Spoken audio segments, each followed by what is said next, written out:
Bonjour à toutes et à tous, je m'appelle François Pays et je suis le coordonnateur de la table de concertation sur la faim et le développement social de l'Outaouais. Je vais faire une présentation aujourd'hui qui s'appelle le gaspillage alimentaire, perspective systémique.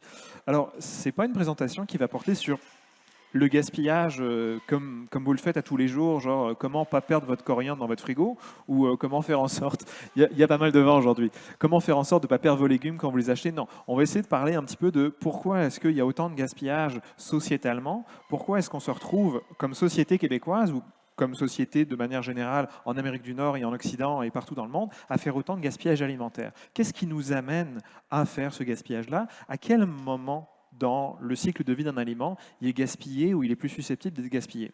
Donc on va regarder ça ensemble, puis je vais vous faire une petite présentation de qui on est, pourquoi on fait cette présentation-là aujourd'hui. Alors la TCFDSO, c'est la table de concertation sur la faim et le développement social de l'Outaouais. Puis on est le regroupement un petit peu des organismes communautaires qui travaillent sur les questions d'accès à l'alimentation. On est une assez vieille table, hein. On existe depuis une forme ou une autre depuis 1993-1994 sous forme de regroupement d'organismes communautaires, puis on a été incorporé en 2001. Donc c'est une assez vieille table. On a à peu près une trentaine d'organismes membres qui sont principalement les banques alimentaires, les maisons de quartier, tous les organismes et les institutions qui veulent s'intéresser à la question du gaspillage alimentaire de près ou de loin, mais aussi du droit à l'alimentation. Donc comment faire en sorte que il y ait moins de monde qui ait faim en Outaouais et comment faire en sorte que on essaye de partager davantage les ressources alimentaires auxquelles on a accès en Outaouais. Donc redistribuer, revaloriser, faire en sorte qu'il y ait moins d'inégalités dans l'accès à l'alimentation. Alors, on a plusieurs initiatives qui structurent un peu notre mission. On a ce qu'on appelle l'escouade anti-gaspillage alimentaire, je vais vous la présenter un petit peu après. Puis on a fait en 2017 récemment, et on est en train d'essayer de la mettre à jour, une carte de la faim, c'est-à-dire on a essayé de cartographier l'Outaouais pour voir où sont les problèmes d'accès à l'alimentation. Que ce soit des problèmes économiques, hein, c'est-à-dire que vous êtes dans des quartiers qui sont tellement en difficulté économique que les gens ils n'ont pas forcément les moyens de s'acheter une alimentation de qualité ou une alimentation variée et fraîche, ou ça peut être aussi des enjeux géographiques. Dans quel quartier il n'y a pas de transport en commun pour aller faire l'épicerie, ou même pire, il n'y a pas d'épicerie tout court. Donc on a essayé de faire une cartographie des déserts alimentaires, comme on les appelle. Hein. C'est des endroits où c'est impossible d'acheter facilement de la nourriture fraîche, de la nourriture santé, de la nourriture qui convient à une alimentation équilibrée et variée. Alors je vous l'ai mentionné, on a aussi un gros projet qui s'appelle l'escouade anti-gaspillage alimentaire. C'est une structure qui existe depuis 2014 et qui vise à aller récupérer des invendus, des invendables, des surplus. Alors que ce soit des surplus donc dans les épiceries, mais aussi des surplus dans les champs.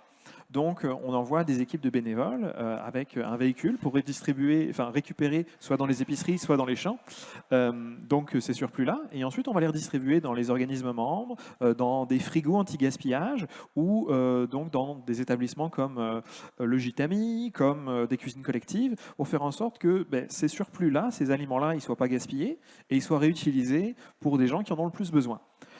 Puis ça, c'est un petit travail de détail qu'on fait.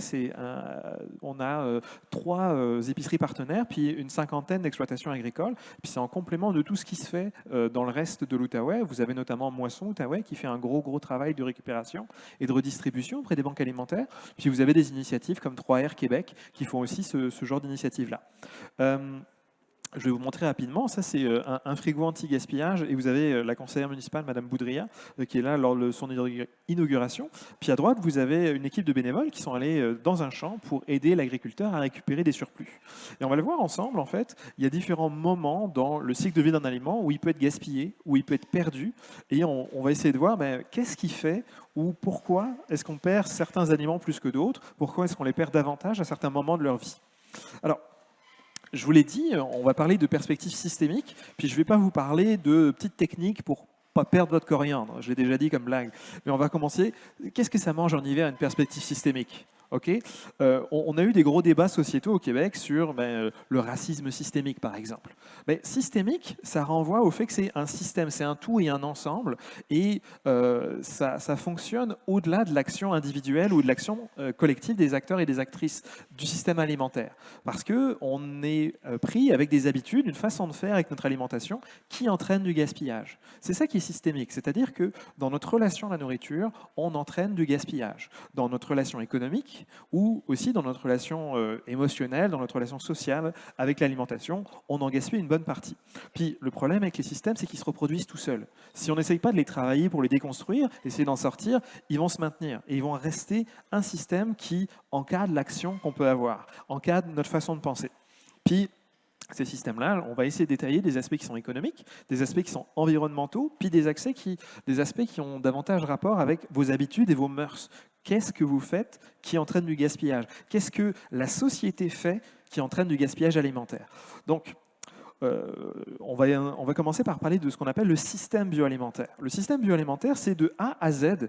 Qu'est-ce qu'on fait avec la nourriture? Comment est-ce qu'elle fait pour sortir du champ, mettons, pour arriver dans votre assiette? Comment est-ce qu'on arrive du bétail à un steak à l'épicerie que vous achetez ou au restaurant que vous consommez? Alors, le système bioalimentaire, c'est une recherche de A à Z. Hein. Hop là, je ne sais pas si j'ai un petit... Oui, j'ai un petit truc en orange, vous avez la recherche. Ensuite, vous avez la production.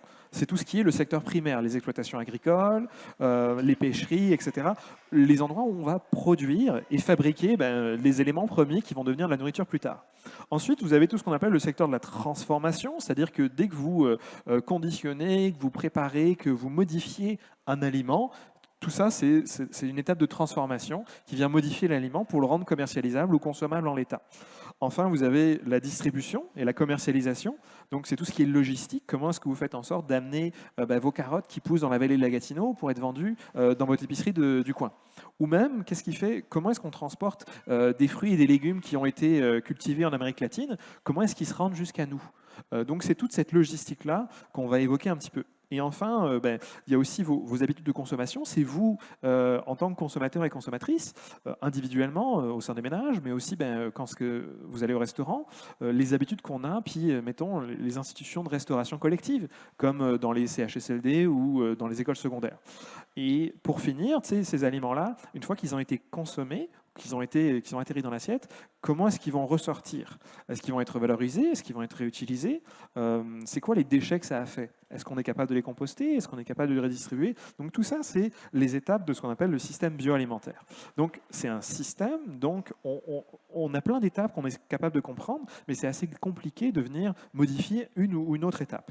Alors on va essayer de voir quand est-ce qu'on parle au sein de ce système-là de gaspillage alimentaire. Puis vous allez le voir, le gaspillage, il peut se faire à toutes les étapes.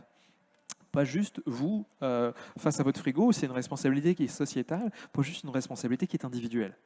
Alors, on va essayer de le chiffrer, ce gaspillage-là. Hein. Je vais essayer de ne pas vous perdre dans les chiffres, mais on a un rapport de Russie Québec qui vient de sortir, tout frais, avec des chiffres qui nous permettent de mieux comprendre.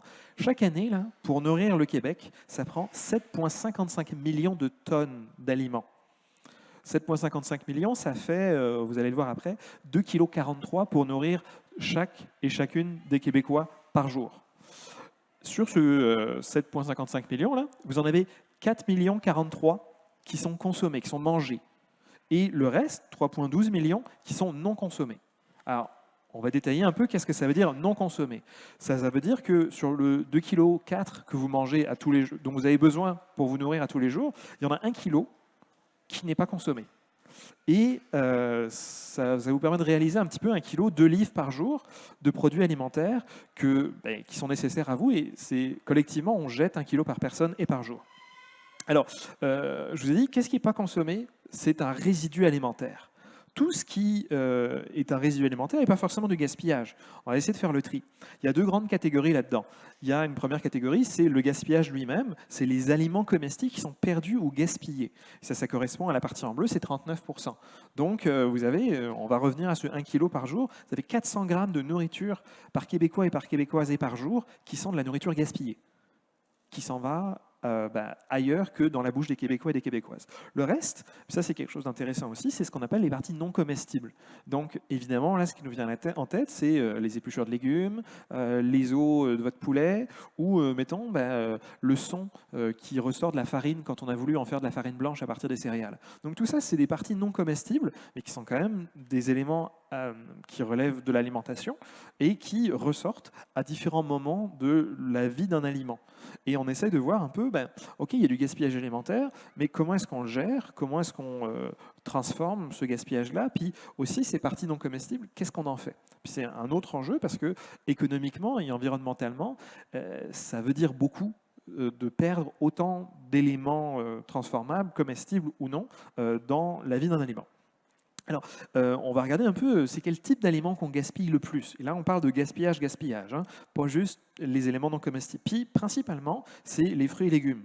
Vous avez 45% des aliments gaspillés, ce sont des fruits et légumes. Je vais donner les chiffres, madame, ce sera plus simple que de le lire. Vous avez ensuite, c'est suivi par les grandes cultures, ça c'est les céréales principalement, c'est 25% de gaspillage. Puis c'est suivi ensuite par viande et volaille, 13%. Produits laitiers et les œufs, 12%, puis le reste, c'est sucre, confiserie, confiture et produits marins pour un total de 5%. Donc vous voyez, c'est principalement les fruits et légumes, puis les céréales qu'on perd pendant qu'on parle de gaspillage alimentaire. Pourquoi? Parce que un fruit ou un légume, ça a une durée de vie qui est limitée. Une fois qu'il a été produit, une fois qu'il a été cueilli, il va circuler, il va être commercialisé, il va être transformé et vendu, mais à un moment donné, il va moisir, ou il va pourrir, ou il sera plus bon à manger. Donc, c'est l'un des gros enjeux. L'autre enjeu, par exemple, sur les céréales, elles peuvent se détériorer à mesure qu'elles ont été récoltées et transformées. Ou pareil, pour la viande et les volailles, elles ont une durée de vie qui est limitée sur les tablettes, mais aussi de manière générale, une fois qu'elles sont sorties de la ferme ou de l'abattoir, il y a une horloge qui commence à tiquer jusqu'à ce que l'aliment ne soit plus consommable humainement. Alors, on va regarder un peu à quel moment de ce système alimentaire que je vous ai mentionné, on va produire des résidus ou du gaspillage. Alors, tous les résidus confondus, là, c'est-à-dire le gaspillage plus les épluchures et compagnie, c'est en grande partie lors de la transformation, de la fabrication et puis de la production. C'est-à-dire que, évidemment, vos fruits et légumes, par exemple, ils sont transformés. Donc, ils sont prédécoupés, ils sont portionnés, ils sont emballés, etc. Puis, pareil pour vos volailles, elles sont parées, elles sont préparées, on les emballe. Puis, il y a une bonne partie de ces produits-là qui est retirée avant qu'ils soient vendus. C'est-à-dire qu'on va vous vendre, par exemple, de la salade en boîte. Mais il va y avoir plein de déchets, entre guillemets, ou de plein de produits secondaires qui vont sortir de cette préparation-là. Vous en avez un quart de ces résidus qui sont produits dans les ménages. Ça, c'est vous, quand vous épluchez votre carotte et que vous mettez donc vos épluchures au compost, c'est vous qui produisez des résidus alimentaires. Okay. Ensuite, vous avez lors de la vente et du transport. C'est-à-dire que lorsqu'on transporte puis qu'on vend les aliments, il va y avoir des produits X ou Y qui vont être perdus, des résidus. Bon, mettons, pendant le transport, vous avez des tomates qui sont écrasées ou vous avez des œufs qui sont cassés, c'est à ce moment-là. Puis enfin, vous en avez une partie qui est dans la restauration puis les collectivités, ce que je vous mentionnais sur les CHSLD, les écoles secondaires, etc. Maintenant, quand on regarde plus précisément les pertes en gaspillage alimentaire, c'est-à-dire ce qui est perdu, pas juste épluché, mais une carotte qui était encore bonne, une pomme ou un morceau de viande qui pourrissent et qui sont perdus. Ça, c'est encore une fois en grande partie lors de la transformation. Donc au niveau des usines, au niveau des structures donc, qui vous les préparent, et également aussi en grande partie lors de la vente et du transport. Donc dans les épiceries, il y a beaucoup de produits qui sont perdus et qui ensuite, on va le voir, ils doivent être récupérés, réutilisés, retransformés. Ça ne veut pas dire qu'ils sont perdus directement, mais c'est que leur fonction première à l'épicerie d'être vendus et de finir dans l'un de vos frigos, c'est déjà plus ça. Mais on va voir comment on fait pour diminuer l'impact de cette perte-là et de voir comment on peut faire en sorte que ce ne soit plus tellement une perte, mais un réemploi. Ensuite, vous avez 28% du gaspillage alimentaire qui se fait dans les maisons. C'est-à-dire que les gens, ils achètent à l'épicerie une semaine, puis à la fin de la semaine, ils vont se rendre compte qu'ils n'ont pas eu le temps de manger tous les fruits et légumes qu'ils ont achetés. Et ils n'ont pas eu le temps de conditionner correctement le poulet qu'ils ont acheté, puis ils vont le perdre. Et enfin, vous avez une petite portion qui reste dans la restauration et les collectivités. Maintenant, on va regarder qu'est-ce qu'on peut faire face à un produit, un résidu ou à du gaspillage. Quand vous êtes face à un produit qui est plus vendable ou un produit qui est plus transportable en l'état, qu'est-ce que vous faites? Alors, on va regarder ça un petit peu là. Ça, c'est les priorités. Qu'est-ce qu'on fait? Ce qui est de mieux là, c'est de réduire à la source le gaspillage, de faire en sorte que le gaspillage il n'arrive pas. C'est-à-dire que vous mettez en place des pratiques un petit peu plus vertueuses dans une usine, vous sensibilisez vos agriculteurs et vos agricultrices à comment est-ce que vous faites pour mieux vous situer par rapport au marché. Donc tout ça, c'est de la réduction à la source. On éduque les gens sur comment ne pas gaspiller. Ensuite, vous avez le réemploi pour nourrir des gens. C'est-à-dire que vous avez des fruits et légumes qui sont plus bons pour être vendus, mais ils sont encore comestibles. C'est-à-dire que si on les transforme, si on en fait une soupe, si on en fait un pâté, peu importe, vous êtes quand même capable de nourrir des gens avec. Mais ça demande une transformation. Ça demande de quitter cet état primaire de l'aliment pour le faire en quelque chose d'autre. Un pâté au poulet, name it, quelque chose qui va permettre de nourrir des gens. Ensuite, un niveau en dessous, là, dans les priorités, vous avez nourrir des animaux. C'est-à-dire que vous avez des épluchures, par exemple, vous allez nourrir des poules, vous allez nourrir des cochons, etc. Puis ça, c'est à l'échelle individuelle. Mais si on parle à l'échelle industrielle, par exemple, vous pouvez mettre en place des politiques pour permettre d'aller diminuer ces déchets-là. Par exemple, vous avez les brasseries de la région, en Outaouais, qui produisent des déchets brassicoles, ce qu'on appelle des drèches. Puis plutôt que de les jeter, ils s'en servent pour nourrir des vaches, pour nourrir des cochons, pour faire en sorte que ça vienne servir à produire d'autres nourritures. Donc ça va nourrir des animaux qui ensuite vont nous nourrir nous.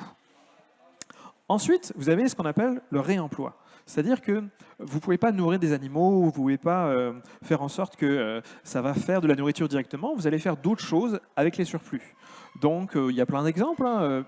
Par exemple, vous pouvez faire des produits dérivés, vous pouvez faire des emballages, vous pouvez faire bien des affaires avec des fibres alimentaires, par exemple, qui sont retransformées. Donc c'est possible de faire du réemploi et de redonner une valeur en quelque sorte à vos surplus, à vos déchets. Enfin, on descend encore, puis là on va parler du recyclage, puis ça inclut aussi le compostage, enfin tout ce qui est, on doit le jeter, mais on va essayer de le jeter d'une manière qui soit la plus vertueuse possible, pour faire du compost par exemple, ou simplement pour pouvoir faire de l'épandage agricole. Donc tout ça, c'est vraiment cette notion de recyclage. Et enfin, le pire du pire, c'est quand vous le jetez. Straight up, là, vous jetez un aliment, vous jetez un surplus alimentaire, parce que vous n'êtes pas capable de le renvoyer dans l'une de ces autres étapes-là. Puis on s'entend que plus un aliment y vieillit, plus sa durée de vie est avancée, plus ça va être difficile de le réutiliser dans l'une des différentes étapes que je vous ai mentionnées. Le premier jour qu'une carotte est plus vendable à l'épicerie, vous pouvez la donner à quelqu'un, elle sera encore belle, il faut peut-être l'éplucher, mais elle sera encore très belle. Plus on descend, après, elle va être un peu tachée, vous pouvez peut-être en faire une soupe, mais ça va vite s'arrêter là. Après, on peut la donner au cochon de la ferme d'à côté, ou encore on peut essayer de faire quelque chose d'autre avec, mais à mesure que le temps avance, à mesure que la durée de vie de l'aliment avance, ça va être de plus en plus compliqué et on risque d'arriver à le jeter. Puis vous allez voir, ça ne va pas très bien au niveau de la gestion des déchets alimentaires au Québec. Je vais vous montrer ça. 40% de nos déchets alimentaires, je vais vous donner les chiffres au fur et à mesure, 40% de nos déchets alimentaires, ils sont enfouis, incinérés ou ils finissent dans notre système d'égout. 40%. Ensuite, vous avez tout ce qui est compostage, biomasse, épandage, c'est ce que je vous disais là, c'est réutilisation ou recyclage pour permettre que ce soit quand même une ressource. Composter, c'est quand même mieux que de jeter à la poubelle ou d'incinérer. Et là, ça représente quand même 28% de nos déchets alimentaires. Ensuite, vous avez les réemplois alimentaires, non alimentaires que je vous mentionnais, c'est-à-dire que vous allez faire autre chose avec, réutiliser les fibres, faire différents produits. Enfin, vous avez le réemploi animal, c'est 19%. Donc il y a une bonne partie de nos surplus agricoles qui finissent par nourrir des animaux. Donc ça permet de produire des protéines animales, par exemple, ou de faire du lait, par exemple, en nourrissant des vaches avec, je vous l'ai mentionné, là, des surplus de brasserie ou autres, ou du pain, peu importe. Ensuite, vous avez 5% qui sont en réemploi humain, c'est-à-dire qu'il y a 5% de vos déchets alimentaires qui peuvent être réutilisés pour faire d'autres recettes ou d'autres produits qui vont nourrir des gens directement. Et enfin, la redistribution directe, c'est-à-dire, c'est encore bon, on peut vous le donner, vous pouvez le manger, c'est 1% de nos déchets. Puis ça, c'est des chiffres qui viennent de sortir, de juin 2022. D'ailleurs, j'ai dû un petit peu courir parce que l'étude est sortie il n'y a pas longtemps.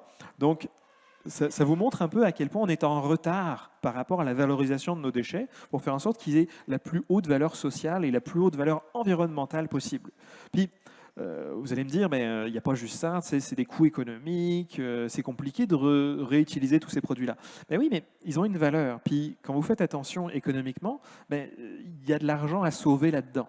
Vous pouvez aider les entreprises d'ici en améliorant leurs pratiques de recyclage et de revalorisation. Donc, vous avez tout cet argumentaire économique-là qu'il faut aller chercher. Maintenant, là, je vous ai dit, c'est des chiffres qui sont assez récents. Puis, oui, madame ?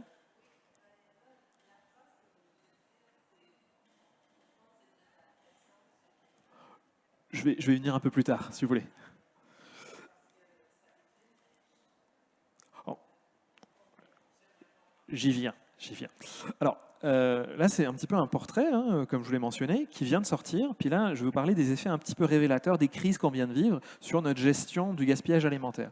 Par les crises, là, j'entends évidemment la Covid, mais aussi les tensions géopolitiques, puis la guerre qui ont éclaté en Europe, puis ça a des impacts assez forts sur les prix de l'alimentation. Il y a une forte inflation, je ne sais pas si vous l'avez remarqué, mais les prix à l'épicerie ont beaucoup augmenté. Puis ça nous fait prendre davantage en compte, ça nous fait prendre davantage conscience de ce qui se passe vis-à-vis dans notre rapport à l'alimentation. Puis ça va nous permettre, on va y venir pour madame, ça va nous permettre un peu de mieux comprendre qu'est-ce qui fait que dans notre rapport à l'alimentation, on entraîne du gaspillage. Puis qu'est-ce qui fait que cette prise de conscience-là, dans le cadre d'une crise ou dans le cadre justement d'une conscience sociétale accrue, on va diminuer le gaspillage. Donc c'est des crises un peu qui nous ont montré davantage, hop là, il y a quelque chose qui ne fonctionne pas. Il y a des gens qui vont avoir faim avec les crises, ça va être de pire en pire, notamment au niveau de l'inflation au Canada et au Québec, mais à l'échelle mondiale, l'accès à l'alimentation est de plus en plus compliqué. Et alors il devient de plus en plus obscène de faire du gaspillage alimentaire. Ça devient, inhumain de se dire qu'on enfouit une bonne partie de nos surplus alimentaires au Québec plutôt que de les réutiliser.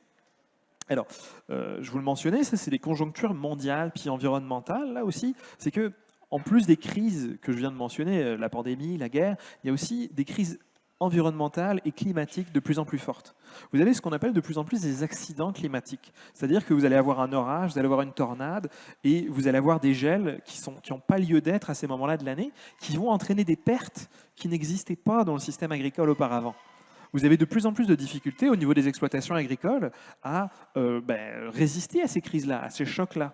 Parce que quand vous regardez dans le temps, on parle encore beaucoup de la crise du verglas, par exemple, et ça a beaucoup marqué les gens. Mais des accidents climatiques comme ça, il y en a de plus en plus. À Gatineau, on a été très touché ces dernières années par des tempêtes. Il y a eu la tornade il y a quelques années, il y a eu un gros orage, un déréchaud il y a quelques semaines. Puis ça a un impact qui est énorme sur la production agricole dans la région, surtout au niveau des fruits et légumes, des champs, du maïs, etc. Puis ça arrive de plus en plus. Donc de plus en plus, notre rapport à l'alimentation, il a besoin d'être remis en cause et de se dire, oh là, ce qu'on mange, c'est pas juste une commodité. Je vais y revenir, ce n'est pas juste un objet, c'est quelque chose qui vient nous nourrir, dont on a besoin, c'est vital. Non seulement c'est vital pour nous en tant qu'individus, mais c'est vital en tant que société, pour l'avenir de nos communautés. Alors, la pandémie, là par ailleurs, on va continuer sur les crises, la pandémie, elle a révélé une très très grande fragilité au niveau des réseaux de distribution. C'est-à-dire que vous vous souvenez de la crise notamment des camionneurs à Ottawa, qui manifestaient parce qu'ils avaient de plus en plus de difficultés à se déplacer entre les États-Unis et le Canada. Ça, c'était un peu la face immergée de l'iceberg, parce que ce qui s'est passé, c'est que vous aviez une grande crise du transport routier, mais aussi du transport marin en alimentation. Parce qu'on dépend d'un système qui est un petit peu à flux tendu. C'est-à-dire qu'on n'a jamais de stock alimentaire très important, et on fonctionne toujours avec un petit peu une loi d'offre et de demande à l'échelle mondiale. Et si vous mettez à la frontière canado-américaine, vous allez avoir dans un sens des camions qui transportent des salades canadiennes vers les États-Unis, et dans l'autre, vous allez avoir des camions qui transportent des salades américaines vers le Canada. Vous allez me dire, ça ne fait pas de sens, parce que on serait capable de manger nos salades au Canada. Pourquoi est-ce qu'on importe des salades américaines? Simplement parce que c'est une commodité sur laquelle on peut faire de la spéculation, sur lequel vos commerçants, puis vos réseaux de transport, ils vont faire appel à l'offre la moins chère. L'offre la moins chère, c'est une offre qui est plus industrielle, une offre qui se situe plus loin, mais les coûts de transport sont suffisamment bas pour que c'est plus intéressant de faire venir des salades de Floride plutôt que des salades de Mirabel. Donc, ça nous a vraiment fait prendre conscience qu'on avait une crise au niveau de nos systèmes logistiques alimentaires. Et, je vous l'ai dit tantôt, plus la durée de vie d'un aliment avance, plus il est susceptible d'être gaspillé. Mais devinez quoi, ça prend pas mal plus de temps de transporter une salade de Floride plutôt qu'une salade de Mirabel.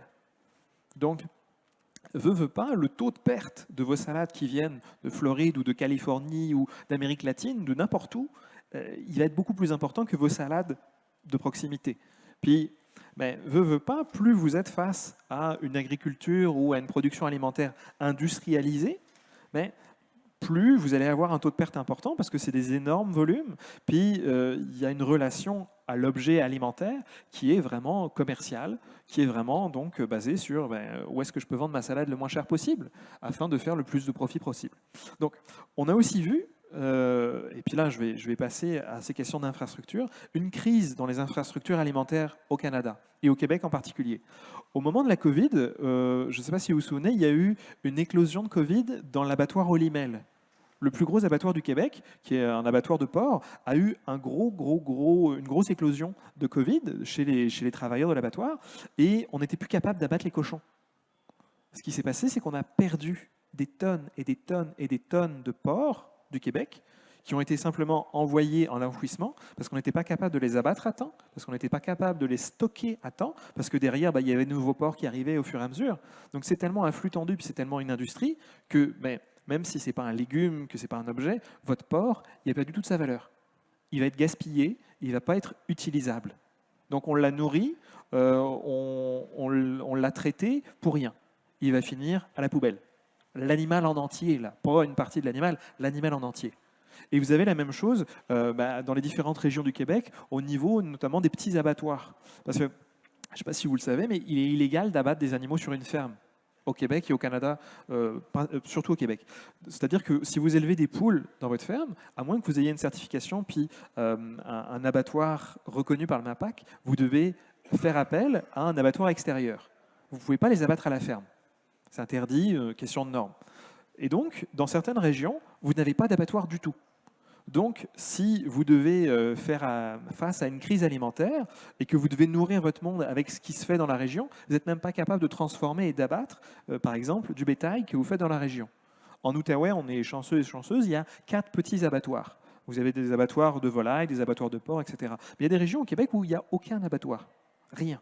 Donc, s'ils ne sont pas capables de recevoir des produits qui viennent d'ailleurs, ils ne sont pas capables de transformer les produits qu'ils font et qu'ils préparent dans leur région. Donc ça, c'est une question de résilience aussi. C'est que, à force de privilégier un modèle industriel dans notre rapport à l'alimentation, on se rend plus vulnérable. On se rend plus vulnérable à des changements à l'échelle internationale, puis on se rend plus vulnérable à des accidents. S'il y avait eu, avec la tornade, une difficulté à se rendre en camion en Outaouais, puis que les ponts étaient coupés avec Ottawa, comment on aurait fait pour se nourrir à long terme? On ne peut pas se nourrir. Vous allez le voir, on va en parler après. On ne peut pas se nourrir avec ce qu'on fait ici, parce qu'on ne produit pas en fonction de nos besoins. On produit en fonction d'un marché international. Puis enfin, et puis ça, je vous ai parlé de la distance qu'on a avec les objets alimentaires.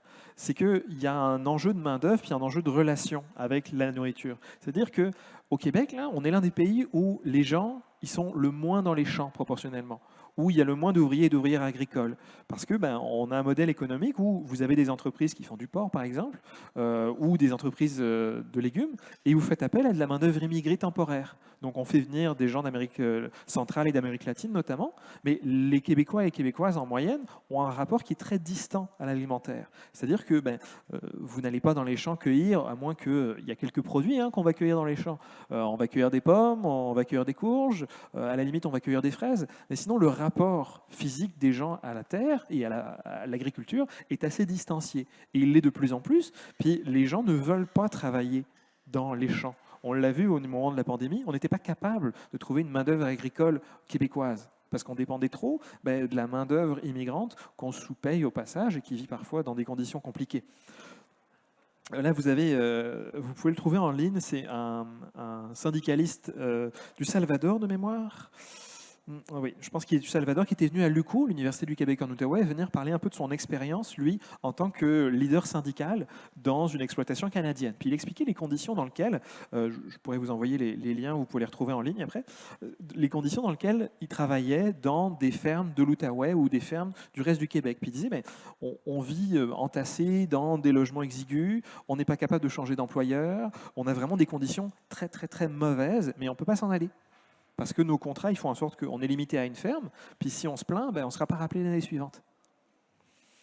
Donc notre agriculture fonctionne avec l'apport de gens comme ça qui viennent de l'étranger et qui n'ont pas le choix parce qu'économiquement, dans leur pays, le salaire qu'ils font dans les fermes du Québec est intéressant. Mais personne ne serait capable de travailler aussi fort et aussi dur qu'ils le font pour un aussi bas salaire au Québec.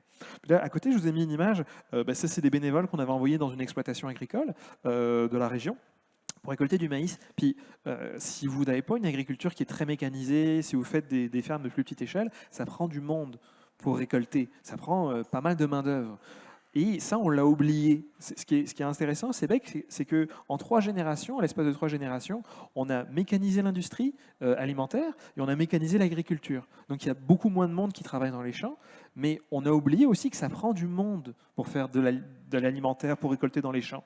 Sinon, vous avez besoin de grosses machines, vous avez besoin de capital, vous avez besoin de structures que vous et moi, au quotidien, on n'est pas capable de mettre en place. On peut faire un jardin, certes, et se nourrir nous-mêmes, mais sociétalement, ce n'est pas possible. Alors, je vais un peu vous parler de mondialisation et d'autonomie alimentaire, on l'a touché un peu là. Puis, vous êtes tous et toutes au courant qu'au Québec, on fait bain du porc. On fait beaucoup de porc au Québec. Il y a des pubs à la télévision régulièrement. Vous savez, c'est quoi la deuxième exportation en termes de valeur du Québec? Vous allez être surpris et surprise. C'est pas des fruits et légumes, c'est pas du soja, c'est même pas le sirop d'érable ou les céréales. C'est du chocolat. Et vous allez me dire, ouais, mais net, ça pousse pas au Québec le cacao. Parce que ce qu'il faut comprendre, c'est qu'aux États-Unis, on consomme énormément de chocolat. Je ne vous fais pas de surprise là, mais comme on produit du sucre aux États-Unis, notamment du sucre dans le sud des États-Unis avec de la canne à sucre ou de la betterave à sucre, ils ont des tarifs protectionnistes. C'est-à-dire qu'on ne peut pas importer facilement du sucre aux États-Unis. Parce que les producteurs de sucre américains, ils vont dire hey, one minute, là. Non, ce qu'on fait, c'est qu'on importe du sucre de n'importe où, mettons d'Amérique latine ou d'Afrique, au Québec, parce qu'il n'y a pas de tarifs protectionnistes. Et ensuite, on transforme ce sucre-là en barres chocolatées ou autres produits et autres sucreries au Québec. Et ensuite, on les vend sans droit de douane aux États-Unis. Parce que les droits de douane sont juste sur le sucre. Ils ne sont pas sur les barres chocolatées. Alors c'est comme ça qu'on se retrouve au Québec à être parmi les leaders mondiaux dans les barres Mars, par exemple, ou dans les barres chocolatées ou les barres Hershey's qui sont vendues aux États-Unis. Elles sont faites au Québec. C'est assez surprenant, puis on n'y pense pas, mais elles sont faites au Québec. Puis il y a eu un scandale récemment avec l'utilisation des fonds sur la résilience alimentaire par le gouvernement, parce qu'ils ont donné une enveloppe assez généreuse à une usine de chips dans la région de Montréal. Ils ont donné 3 millions pour renforcer une usine de chips. Vous allez me dire, en quoi ça renforce notre sécurité alimentaire? C'est parce que, simplement, on n'est pas capable de fournir suffisamment de chips au Québec, donc on va faire plus de chips au Québec. Est-ce que ça règle nos problèmes? Je ne suis pas certain. Et vous allez me dire, ok, mais dans ce cas-là, on est dépendant et dépendant. Puis là, je vais détailler parce que c'est un petit peu petit sur le diaporama. Vous allez en noir, c'est ce qui sert, ce qu'on produit et ce qu'on consomme au Québec. En jaune, c'est ce qu'on exporte, d'accord, ce qui est en excédent. En rouge, c'est ce que vous avez de manque afin de combler la demande. C'est-à-dire qu'on en fait, mais pas assez. Donc, vous allez le voir là, du porc, on en fait beaucoup, beaucoup. Donc, on en fait pour fournir à l'échelle mondiale. Le Québec, c'est un champion du monde du porc, mais on ne mange pas assez de porc pour manger tout le porc qu'on produit. On en exporte une bonne partie. Par contre, les bœufs et les produits bovins, on n'en fait pas assez, donc on en importe. Et vous avez le sirop d'érable, là, c'est la dernière ligne. On fait beaucoup de sirop d'érable, un petit peu plus que ce dont on a besoin, mais c'est pour l'exportation. Donc, il y a beaucoup de choses qu'on produit et qu'on consomme sur place, mais il y a aussi énormément de choses qu'on vend à l'extérieur. Je vous l'ai mentionné, l'anecdote sur les 2 camions de salade qui se croisent, c'est ça aussi, ça c'est pas reflété là-dedans. Là. C'est que si à un moment donné, votre fromage au Québec, on est capable de le vendre plus cher aux États-Unis, on va le vendre aux États-Unis, même si la demande et les besoins en fromage ne sont pas comblés. Il n'y a pas de loyauté à notre province ou à notre pays en termes alimentaires. C'est-à-dire que c'est un produit commercial comme un autre sur lequel on spécule. Alors, je vous ai fait un tableau qui est peut-être un petit peu déprimant. Maintenant, on va discuter de pistes de réflexion, de compréhension, puis de résilience sur comment faire en sorte d'avoir un modèle économique ou un modèle alimentaire qui entraîne moins de gaspillage. Puis après, vous en ferez ce que vous voulez sur les leçons politiques, les leçons économiques et les leçons environnementales que ça entraîne. Donc, la première question, c'est une question qui est de proximité. Plus vous produisez des produits proches de vous, proches des centres de consommation, moins ils vont passer de temps dans des camions, moins ils risquent d'être perdus. Plus vous mangez des fruits et légumes ou autres de saison, moins il y aura de gaspillage, parce qu'on est capable de les faire ici à côté, puis c'est leur saison, ils vont être meilleurs d'ailleurs. Mais quand on mange des tomates en hiver, ne sont pas poussées au Québec. On en fait un petit peu sous serre, là, mais la plupart de vos tomates, elles sont poussées dans des pays chauds. Ce n'est pas normal de manger des tomates fraîches, théoriquement, si on n'avait pas ce système de transport mondialisé. Plus on mange des petits fruits qui viennent du Chili, plus on peut se demander, est-ce que j'ai vraiment besoin de manger des petits fruits à l'année longue? Parce que les petits fruits du Québec, mettons des bleuets du Saguenay, ils ne poussent pas en hiver, mais on en mange toute l'année. Est-ce qu'on pourrait davantage manger des produits québécois surgelés ou des produits québécois qui sont transformés en canage, etc. C'est une autre question, je vous la laisse. Ensuite, la revalorisation et la réutilisation c'est quelque chose qui est vraiment à travailler, que ce soit au niveau de l'industrie ou au niveau du système ou à l'échelle personnelle. On va y revenir un peu plus tard, mais c'est qu'il faut penser les produits alimentaires dans leur totalité. Quand vous achetez, mettons, un poulet, vous devez penser d'avance, qu'est-ce que je vais en faire, qu'est-ce que je vais faire avec les os, la carcasse, etc. Et ça, je vous donne l'exemple du poulet, mais c'est n'importe quel aliment. Il faut le penser d'avance, il faut le voir comme un aliment. Et il ne faut pas le voir comme un truc que j'utilise pour une recette, merci, bonsoir, c'est fini. Il faut le voir comme quelque chose que je peux réutiliser, revaloriser, puis qui qui donne une structure à mon alimentation pour une semaine. Alors, je vous l'ai dit tantôt, la commodification des aliments. Hein, c'est ce que je viens de mentionner, c'est qu'un aliment, ce n'est pas juste un objet qu'on peut prendre puis jeter. Un aliment, c'est quelque chose qui est censé venir nous nourrir, qui est utile et essentiel pour aller bien en tant qu'individu, mais aussi en tant que société. On ne va pas rentrer dans les détails trop sociologiques, mais il faut toujours se rappeler que il a fallu travailler la terre ou il a fallu nourrir un animal pour fournir un produit alimentaire qu'on va consommer. Ce n'est pas juste un objet qu'on achète à l'épicerie. Ce n'est pas anodin. Ensuite, il faut penser à des plans de contingence. Que ce soit des plans de contingence, mettons, climatiques, ou des plans de contingence économiques. Par plan de contingence, ça veut dire un plan d'urgence. All right, il y a un nouvel orage, comme il y a eu il y a quelques temps ici à Gatineau. Qu'est-ce qu'on fait pour éviter que les gens qui ont perdu l'électricité, ils perdent ce qu'ils ont dans leur frigo? Parce que ce qui s'est passé là, notamment, vous avez certains quartiers plus ou moins défavorisés à Gatineau qui ont perdu l'électricité pendant 3, 4, 5, 6 jours. Mais les gens qui sont dans ces quartiers-là, ils ont perdu le contenu de leur frigo et de leur congélateur. Puis parfois, là, perdre le contenu de votre frigo, de votre congélateur, ça peut représenter un énorme trou dans votre budget. Puis ça va même vous forcer à aller manger du take-out, par exemple, parce que vous n'êtes pas capable de vous cuisiner quelque chose. Donc le trou financier est même plus important que ce qu'on croit. Donc là, il faut réfléchir à un plan de contingence par quartier, par municipalité, notamment dans la vallée de la Gatineau, ils essayent de développer ça, d'avoir dans chaque quartier, OK, il y a une génératrice qui peut fournir dans tel ou tel quartier pour dépanner les gens.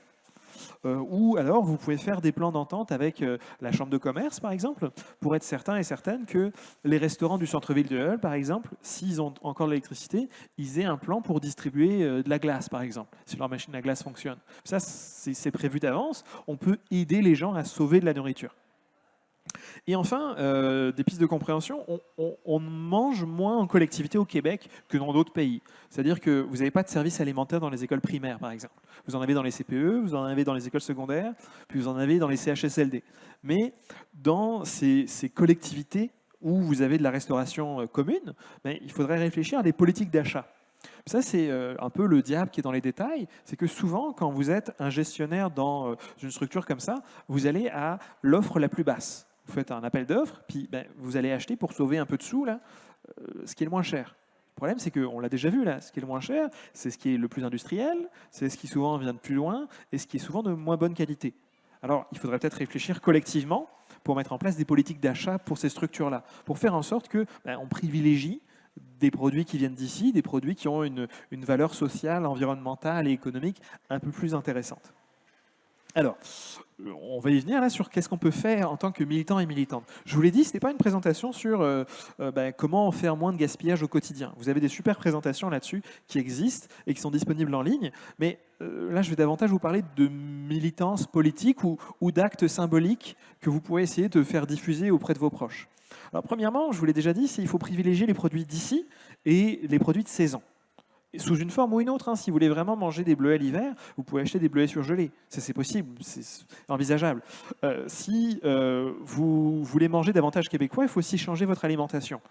Je sais que ce n'est pas l'alimentation qu'on a forcément envie de manger tous les jours, mais des légumes racines du Québec ou du porc du Québec ou des produits qu'on fait ici et qui sont faciles à conserver et à transformer tout l'hiver, par exemple, c'est quelque chose à privilégier. Manger du panais, manger des pommes, etc. C'est possible et c'est intéressant, pas seulement d'un point de vue gustatif, mais c'est aussi intéressant d'un point de vue d'autonomie alimentaire québécoise. Puis aussi des réseaux courts de distribution. Je vous l'ai dit, il y a le transport, mais il y a aussi à l'épicerie. Donc vous avez un certain nombre d'intermédiaires. Puis vos produits, quand ils sortent de la ferme, ils ne s'en vont pas tout de suite à l'épicerie. Ils sont transformés en camion, ils sont empaquetés, conditionnés, etc.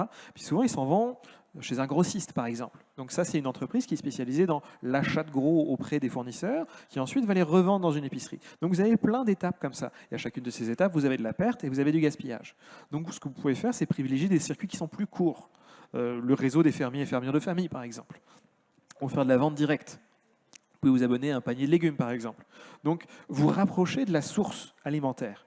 Faire en sorte que vous avez un accès plus direct à ces aliments-là.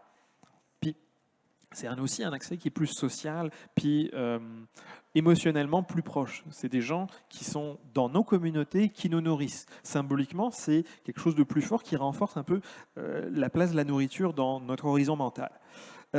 Puis aussi, là, bon, j'ai dit que je ne le ferais pas, mais je vais le faire un peu quand même, c'est quand vous êtes à l'épicerie, qu'est-ce que vous achetez? Je vous ai dit les produits d'ici, les produits de saison, mais aussi vous pouvez acheter certains types de produits qui ont un impact environnemental puis qui risquent de faire moins de gaspillage. Par exemple, quand vous achetez un poulet, achetez pas du poulet prédécoupé, achetez un poulet entier. Et vous le découpez vous-même. Et ensuite, la carcasse, vous allez en faire du bouillon. Quand vous achetez une bavette de bœuf, sur un bœuf en entier, là c'est gros un bœuf, il y a 2 bavettes. Donc il faut s'habituer à manger autre chose que juste la bavette. Donc il faut s'éduquer en quelque sorte sur quelles sont les pièces les plus intéressantes sur une bête que je ne connais pas. Donc diversifier un peu notre horizon, puis s'éduquer un peu sur de la viande, ça ne vient pas juste dans du cellophane, ça vient d'un animal. Où est-ce que dans l'animal, c'est quoi les caractéristiques de telle ou telle pièce? Puis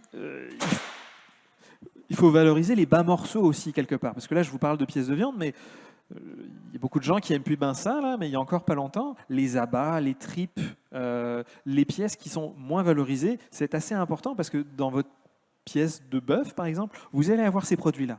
On a tendance à les cacher, surtout au Québec. On va faire des saucisses avec, mettons. Ça, c'est dans le meilleur des cas. Ou sinon, on ne va pas être capable de les valoriser parce que les gens, ils ont perdu l'habitude d'acheter du foie, du cœur, etc. Donc, il faut y repenser aussi notre relation avec ces produits-là. Puis, si on a vraiment de la misère éthiquement à manger ça, il faut se poser la question. Si j'ai de la misère à manger ces pièces-là, pourquoi est-ce que je n'ai pas de misère à manger un beau steak tout rouge? Puis aussi, par exemple, il faut s'habituer, mettons, si vous achetez du lait, vous pouvez aussi, à la laiterie de l'Outaouais, par exemple, acheter du petit lait, acheter du lactosérum, c'est-à-dire tous les produits connexes. C'est-à-dire faire du lait, quand vous faites du lait puis du beurre, il y a plein d'autres petits produits qui vont en ressortir. Et donc c'est intéressant d'avoir une approche mur à mur. Si vous mangez des produits laitiers, il faut manger tous les produits laitiers, et même ce qu'on pourrait considérer comme des déchets, entre guillemets, du petit lait, c'est un sous-produit de la production du beurre, mais c'est très intéressant nutritionnellement. Puis, on va y venir au niveau de la militance, c'est faire pression sur le milieu politique pour renforcer la place de l'alimentaire dans les programmes politiques. Expliquer à vos représentants et vos représentantes et aux candidats et candidates que c'est important pour vous. Puis de dire que c'est pas suffisant votre plan ou c'est pas suffisamment ambitieux. Puis ça, vous pouvez le faire au niveau politique, mais vous pouvez aussi le faire au niveau commercial. Si vous interpellez vos détaillants, vos détaillantes, vos épiciers, en leur disant c'est important pour moi, j'aimerais ça qu'il y ait plus de produits d'ici. C'est important pour moi, j'aimerais ça savoir davantage qu'est-ce que vous faites avec vos surplus. Parce que c'est une plus-value politique ou une plus-value de communication pour les entreprises agroalimentaires. Votre épicier, là, s'il fait des dons, il reçoit premièrement des refus d'impôts, mais aussi, il peut le dire derrière. Socialement, je suis impliqué dans ma communauté, je redonne mes surplus. Et donc, il faut sensibiliser vos exploitants et vos exploitantes et vos détaillants et détaillantes à ces enjeux-là de redistribution, puis à la valeur ajoutée que ça peut donner. Et enfin, vous pouvez augmenter la fréquence de vos achats à l'épicerie. C'est-à-dire faire moins des grosses épiceries, mais vous habituer à segmenter davantage vos achats. C'est-à-dire faire plus de petits achats, éventuellement dans des structures plus petites, mais justement éviter de remplir votre frigo, d'y aller une fois par semaine, puis de laisser perdre des contenus de votre frigo. Donc vraiment, c'est de planifier un peu vos achats et de penser qu'est-ce que je suis capable de consommer entre 2 épiceries. Puis malheureusement, premièrement, nos épiceries au Québec, à cause de l'urbanisme, souvent elles sont loin et puis souvent vous avez besoin d'y aller en voiture. Mais donc, il faut essayer de privilégier des modes d'accès à l'alimentation qui ne dépendent pas de votre voiture, mais qui vous permettent de faire, je ne sais pas moi, si vous allez en vélo au marché public dans votre quartier, ça pourrait être quelque chose d'intéressant. Je sais que c'est insuffisant, mais par exemple, dans cet ordre d'idée-là, vous pouvez faire pression sur la STO, par exemple, pour qu'il y ait davantage de lignes de proximité qui vous permettent d'aller faire vos courses facilement. Et mettons à des horaires qui aient de l'allure. Pas simplement une ligne le matin, une ligne le soir, comme pour aller travailler. Mais ça prend une politique de transport qui vous donne accès à l'alimentation de manière ambitieuse. Et vous pouvez aussi valoriser ce qu'on appelle les groupements d'achat, puis les cuisines collectives, c'est-à-dire que vous pouvez vous mettre en collectif pour acheter. Mettons, vous avez l'abattoir du Pontiac, il y a des groupes d'achat où les gens ils vont se mettre à 5-6 et ils vont acheter un demi-bœuf ou un demi-cochon. Puis ça va leur permettre justement d'avoir des prix plus intéressants, d'avoir accès à des aliments d'une qualité qui est plus intéressante qu'à l'épicerie. Mais justement, ils se mettent à plusieurs pour pouvoir faire ce type d'achat-là. Donc il faut penser la nourriture de manière collective et de manière politique. Puis aussi, les cuisines collectives, je vous l'ai mentionné, souvent, c'est des structures où on va redistribuer. Les cuisines collectives, vous pouvez aller les visiter, elles sont dans le chapiteau là-bas, elles vont transformer avec leurs bénévoles, puis ils vont en garder un 10, un 15% qui vont les redistribuer dans les frigos que je vous ai mentionnés tantôt, ou dans les banques alimentaires, ou dans les structures qui redonnent. Puis ça, il faut que vous y pensiez systématiquement parce que ce n'est pas individuel l'alimentation.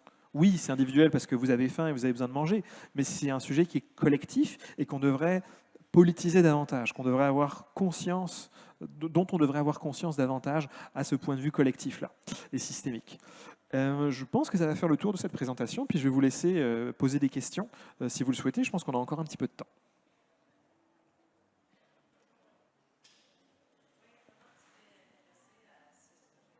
Oh, ben, moi j'ai une maîtrise en histoire et je m'intéresse aux questions d'alimentation dans l'histoire, mettons, puis notamment dans les communautés minoritaires. Donc sur les questions des peuples autochtones notamment, c'est l'un des axes d'entrée que j'ai eu. Et puis bon, je travaillais dans le milieu communautaire, puis c'est le sujet pour lequel j'avais plus d'appétence, puis sur lequel justement il y a une volonté politique qui est plus ou moins limitée. Donc c'est un domaine où il faut s'investir et il faut bien le comprendre collectivement. Puis on l'a compris un petit peu avec la crise du Covid. Les gens, ils ont changé leurs habitudes alimentaires pendant la Covid. Ils allaient moins au restaurant, ils dépensaient davantage à la maison. Donc tout ça, les gens en ont pris conscience. Puis je pense qu'il ne faut pas lâcher. Puis il faut se dire que ça va aller malheureusement, hein, de mal en pis au niveau industriel puis au niveau économique. Donc c'est urgent de s'y intéresser. Donc c'est comme ça que je suis rentré là-dedans. Et puis c'est quelque chose qu'on fait à tous les jours. On cuisine à tous les jours, on s'alimente à tous les jours, mais on n'y pense pas forcément au-delà d'une tâche ménagère, alors que c'est une tâche politique. Madame.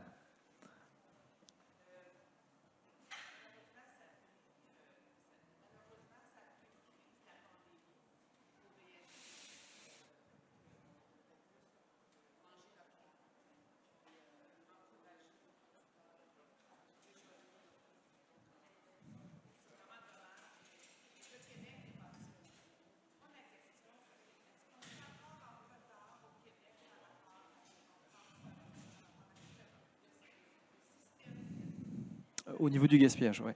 Ok. Il y a, il y a- il y a une question de loi qui sont votées pour interdire le gaspillage dans certaines structures. Mettons, vous avez mentionné l'exemple de la France, il y a une loi qui oblige les épiceries à redonner. Ils n'ont plus le droit de jeter. Et là, le rapport de Russie-Québec que je vous mentionnais, ben, les gens qui répondent à Russie-Québec, ils disent ben, ça nous prend des incitatifs pour éviter d'avoir à enfouir. Parce que économiquement, c'est ce qui est le plus simple, enfouir. Ça vous demande moins d'investissement, ça vous demande moins un réseau, puis c'est la facilité. Alors que si on essaie de valoriser justement le don avec des organismes comme Moisson Outaouais par exemple, ou Moisson Québec, là vous allez avoir un retour intéressant. Puis c'est là qu'effectivement les lois peuvent faire avancer. Et oui, au Québec, mais au Canada de manière générale, on est parmi les pays champions du monde en gaspillage alimentaire. En fait, il y a des incitatifs qui existent déjà, mais il n'y a pas de loi mur à mur.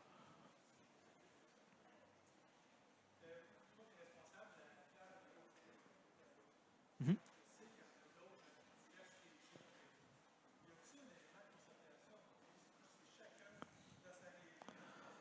Alors, malheureusement, ça n'existe pas à l'échelle provinciale.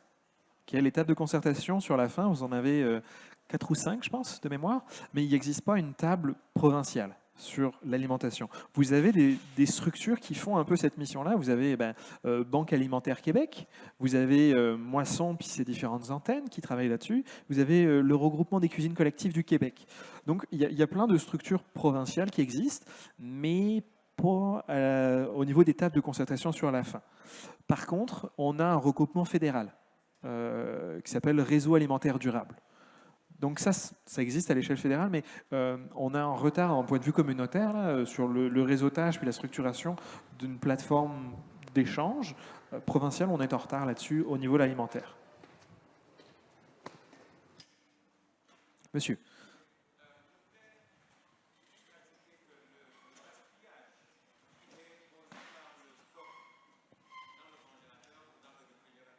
Oui, tout à fait. Tout à fait. Bien sûr. Tout à fait. Et puis le gaspillage, vous l'avez dit, c'est un coût environnemental très fort, c'est un coût énergétique très fort, parce que tout ce qu'on transporte pour rien, c'est de l'essence gaspillée pour rien. Tout ce qu'on réfrigère puis qu'on va jeter derrière, c'est réfrigéré pour rien. Plus vous remplissez un frigo, plus il va dépenser d'électricité aussi, ou plus il va vieillir prématurément. Et vous allez devoir jeter votre frigo ou jeter vos éléments électroménagers que vous avez trop utilisés, notamment, vous l'avez mentionné, monsieur, effectivement, comme les congélateurs et les réfrigérateurs. Est-ce qu'on avait une dernière question? Très bien, je vous remercie et je vous souhaite une excellente journée.